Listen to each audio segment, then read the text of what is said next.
વળી તે પણ દિવ્ય સ્વરૂપથી નીલકંઠ મહાપ્રભુની સ્તુતિ કરવા લાગ્યો. નીલકંઠ વર્ણીએ તેના ઉપર દ્રષ્ટિ કરી અને તરત જ તે દેહમાં આવ્યો. જાણે કોઈ ઊંડી ખીણમાં ફેંકાઈ ગયો હોય એવો ઝાટકો તેને લાગ્યો. તેનું હૈયું ધડકવા લાગ્યું. પણ જ્યારે તેણે જાણ્યું કે તે નીલકંઠ વર્ણીની બાજુમાં જ સૂતો છે, ત્યારે તેને શાંતિ થઈ. જયરામદાસે સમાધિમાં નીલકંઠ વર્ણીનું સ્વરૂપ જોયું.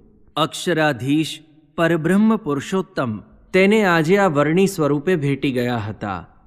તેના આનંદનો પાર ન રહ્યો. તેણે ધીરે રહીને નીલકંઠ વર્ણીનો હાથ પકડ્યો. નીલકંઠ વર્ણી એકદમ બેઠા થઈ ગયા.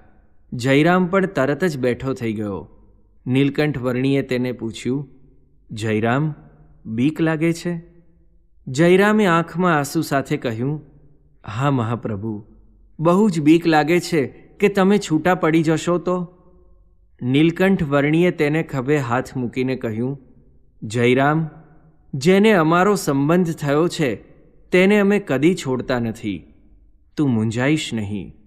તું છૂટો પડી જઈશ તો પણ તું મારી ભેગો થઈ જઈશ. જયરામને શાંતિ થઈ. તેને લાગ્યું કે જરૂર નીલકંઠ વર્ણી તેની સાથે તેને ગામ આવશે.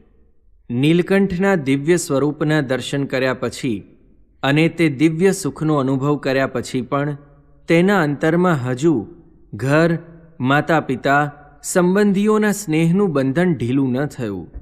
માયાને તેથી જ વજ્રપાશ જેવી કહી છે. નીલકંઠ વર્ણીની સાથે જયરામદાસ પુરુષોત્તમપુરી જવા નીકળ્યો.